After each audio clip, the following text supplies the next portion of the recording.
Hello, you beautiful legends, and welcome to Blunt Force Healing Podcast.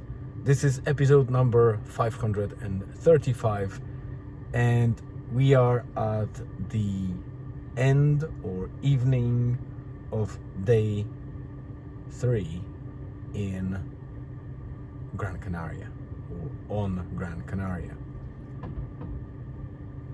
For those of you that don't know what this particular blog and podcast is about, it started as my accountability tool to make sure that I do something every single day, to spin up a routine or a habit of writing, blogging, and obviously podcasting and recording myself and getting 1% less cringe at the time, and getting used to myself, watch those recorded videos and quickly reiterate or fix things that I see straight away that are or I am doing wrong.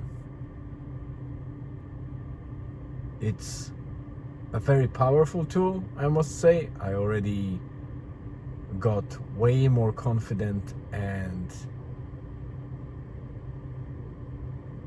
I speak less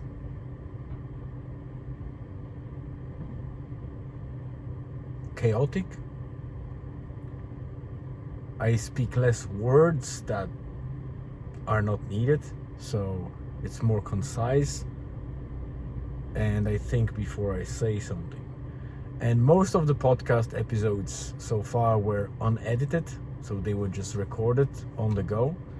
Sometimes it was just couple of segments, short segments that I recorded in different parts of the day, and then I was stitching them, adding the subtitles or captions, and that's it. But I think a couple of episodes from the last, I would say probably 2-3 weeks, happened to be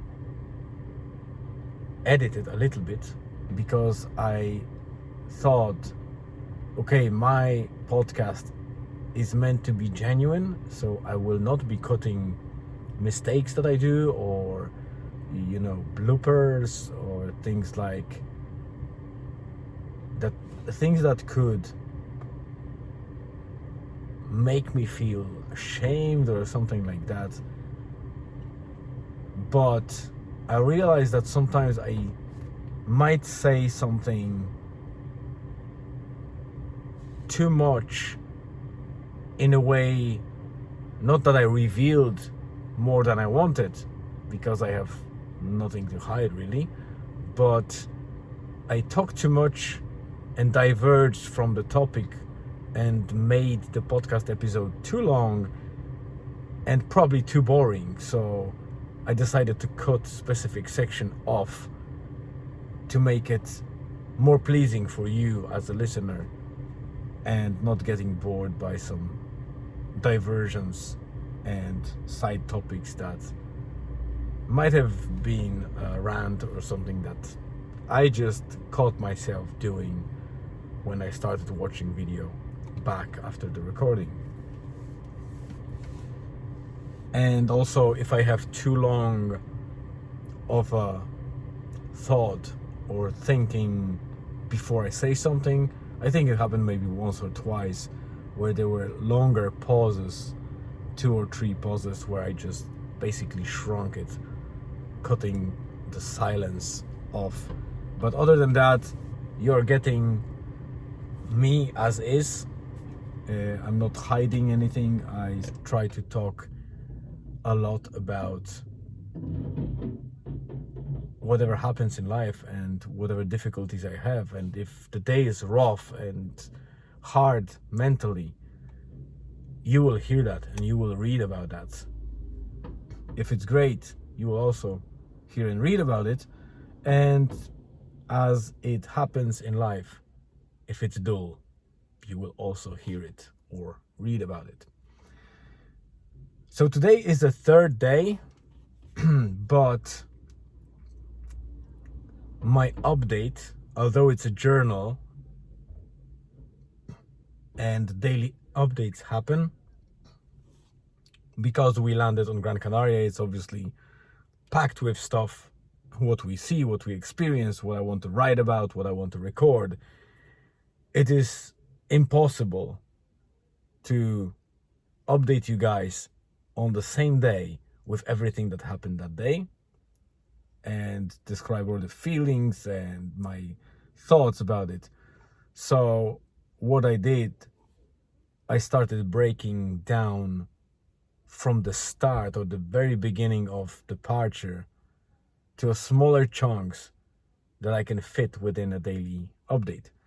So for example, the first day we arrived, because it was so packed and stressful, I was on the verge of not making any update. So I did a very short and concise update to let you know that you will get everything that I want to share with you and everything that we experienced on the Gran Canaria.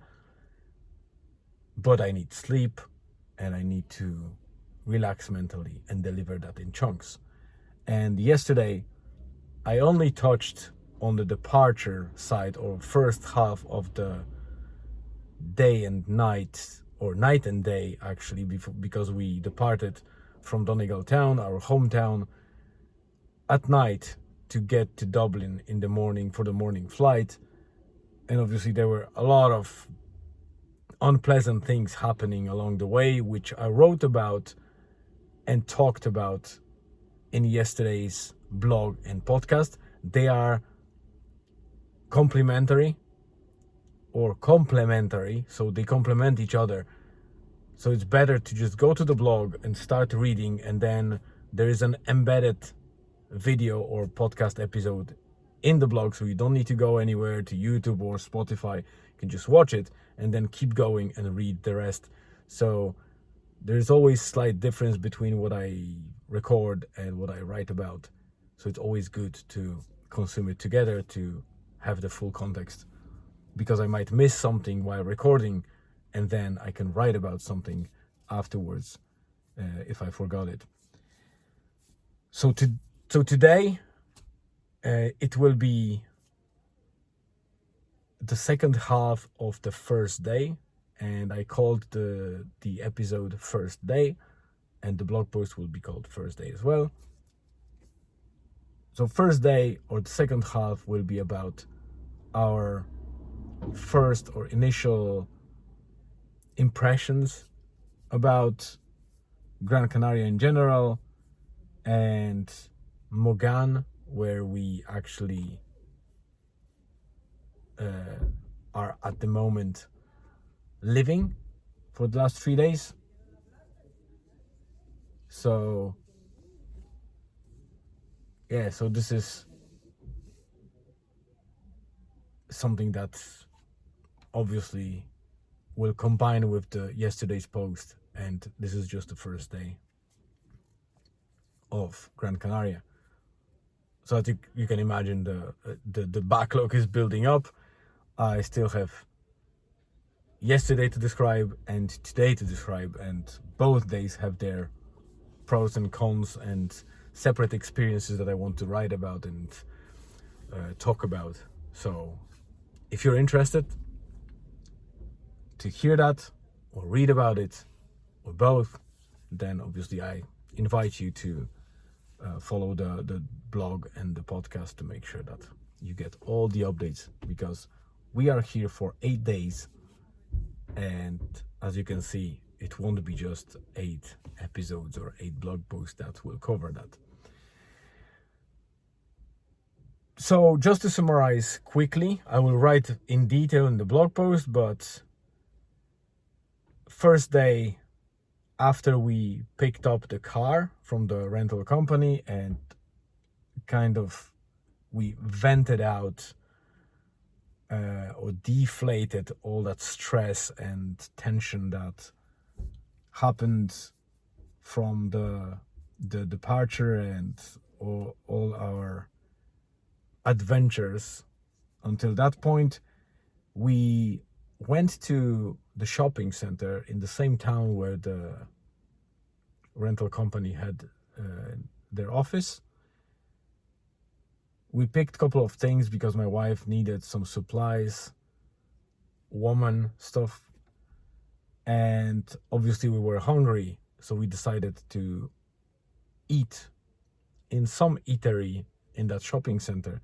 And we have an experience with shopping centers that they are fairly bland and regular network type brands, like McDonald's or Burger King's, or maybe something more, something that intends to be fancy or trendy or different. But if it's a network, it's a network. It will never be a very unique experience, because I don't think that you can go beyond single restaurant or maybe two restaurants to deliver on a very unique, careful and pleasant experience. I stand corrected, but that's my view on this. And we were super surprised. What a nice word, super surprised. Yeah, we were nicely surprised by the quality of food. It was only 2 pizzas and some French fries with chicken. I think Julian took like a chicken goujons or chicken tenders or something like that, and he was pleasantly surprised that they were tasty and nice. And also our pizzas were very tasty. The dough, the produce were fresh, you could feel it. And my wife was amazed as well that it went so well. It wasn't a Michelin star type of meal, but for the place where we were in, it was just a shopping center and some restaurant. It was very good. So that's basically what happened. And then afterwards, we drove straight to Mogan. And not straight to Mogan town, because Mogan town is in the mountains, but Puerto Mogan, which is basically port and kind of, I would say, historical town that was mainly a fishing town. But obviously now that fishing port is still being used, but it's highly touristic. There's plenty of hotels built in the bay, or where the Puerto Mogan is or was before.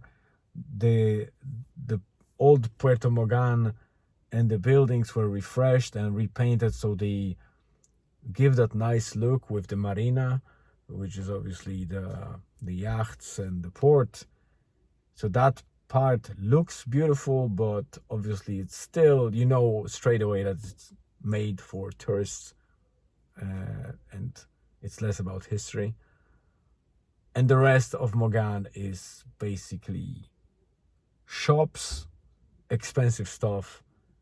ATMs or cash machines are sometimes 3 or 4 on the same street, short street. It's made for British people, made for Germans, made for French people, made for Europeans with cash that come here, leave a lot of money in the bars or in the shops or anything like that. And it's sad. To be honest, my wife was super disappointed because she doesn't like crowdy towns. Forget the towns that are typically tourist focused, expensive for no reason, because it's not like the produce is super quality that you pay extra to get the better quality produce. No, you're just getting the same stuff that you would get elsewhere, but for 2 or 3 times the price. yeah, that's market, that's capitalism, that's, that whatever demand is, the supply follows, and if it sells, it sells, and prices are going along to get as much as possible from the margin of every product or service. So I kind of understand that, but it's sad that it, at the same time that it gives jobs or maybe funds for infrastructure and for the town to grow, it destroys it, or it destroys its soul and uniqueness. So it becomes just, sorry, I think the battery went low and I might have dropped for a split second. So it destroys its soul and uniqueness.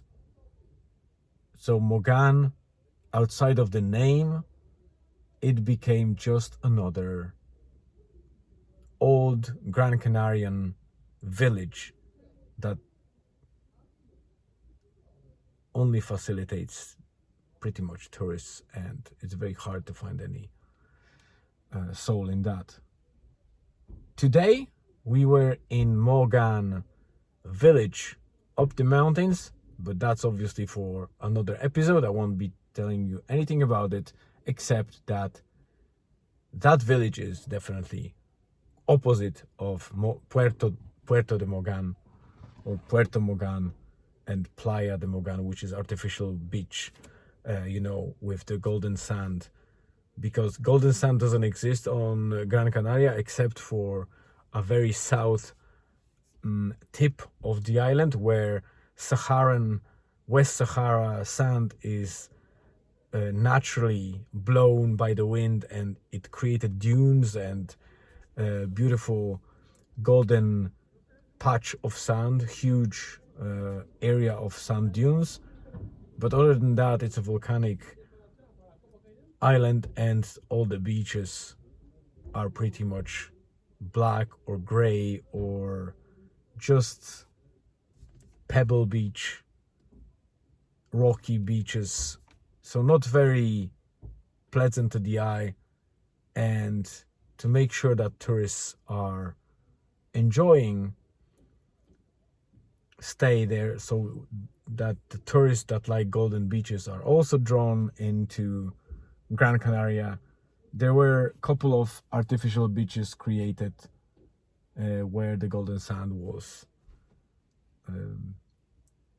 brought in, and the area got protected with certain piers or whatever the structures are to protect from waves eroding and taking the sand away or eroding the beach. So the beaches stay golden and they look nice, so the tourists can enjoy time there. And so there is a reason to build hotels and the whole infrastructure around them. So Mogan has Golden Beach, but it's a very small beach. I think I posted that in the pictures, but I will post another picture of the beach again here today in the blog post. So if you're watching that on YouTube, then in the description you can find bluntforcehealing.com or www.bluntforcehealing.com or bluntforcehealing.wordpress.com. All of those addresses will pretty much bring you to the blog, and you can read and see the pictures, etc. So yeah, the first day was quite packed, maybe not with the experiences, but with those unpleasant adventures in the first half, and then maybe not unpleasant but a little bit disappointing picture of Mogan that we were maybe anticipating too much, and what we received did not match it at all. It looks like typical Costa del Sol Spanish town that was probably prepared for tourists back in 80s, 90s, and it was only slightly refreshed. Some things were added, maybe new hotels, etc. But in general, the feel is still the same, like you landed in the 90s. Oh, and a very important thing that is quite unique in here. the average age of tourists here, or the people that we meet on the street, is very high. So I can only assume, and I spotted that there is no nightclubs or anything like that. This town is preferred by older audience, people on retirements or things like that, because there's literally, you can see 9 out of 10 people that you meet on the street will be likely over 50, 60, probably over 60, and sometimes 70 or 80. So these are people that are still fit enough to travel and just mind themselves, but also they just come here to sit down in the bars, eat nicely, drink something, and maybe walk to close beach and just sit down and relax in the sun. And they also have money for sure, because this town requires a lot of budget if you want to go around and shop. So we don't know how the restaurants in general work in this area in terms of taste, but we were in one that is literally below our apartment here yesterday, and it was brilliant. We got a nice steak and then the tuna salad. Everything felt fresh. The beer was nice. It was Spanish beer, but a stout, so the dark beer that I wanted to test out, similar to Guinness, obviously different, but from the same kind of type of dark beers, and it was lovely. And the price, I would say, for 2 meals and 2 beers, we paid probably about 50 or 60 euro. So not bad, but also not the cheapest, I must say. I think that's it. It's 22 minutes in. That's probably the longest episode for a long while. So I won't be dragging you for too long. The first day in Mogan and in Gran Canaria in general was all about first struggles, then observing the part of island in around Las Palmas airport and the kind of southeast side of the island that is pretty flat and very commercial and industrialized, with a lot of farms or hot houses where they probably have some plantations to grow food, like the vegetables or fruit, for export and for use internally as well. So this wasn't attractive at all. When we went to Mogan, it's a little bit more scenic because it's already kind of mountainous and rocky terrain, and a lot of tunnels drilled through the mountains. But still, those rocks are really kind of, roasted by the sun, scorched by the sun. So not much vegetation on them. Bare rocks, quite grayish and volcanic type. So not especially pleasant for most of the people that like, nice overgrown mountains with a lot of forests or nice, bushes and colors that look fresh and vibrant. This is not vibrant at all. But we were in 2 other areas that I will describe in the coming episodes that have slight changes in that. But again, we didn't explore much yet, and we are about 3rd day in. We still have about 4 days to explore. So we'll keep going, and I will be obviously updating about that. So for now, that's it. Thank you very much for tuning in. I always appreciate your time, because especially now it's almost 25 minutes. So I hope you have a great rest of the day or afternoon or evening, wherever you are. Stay tuned and see you tomorrow.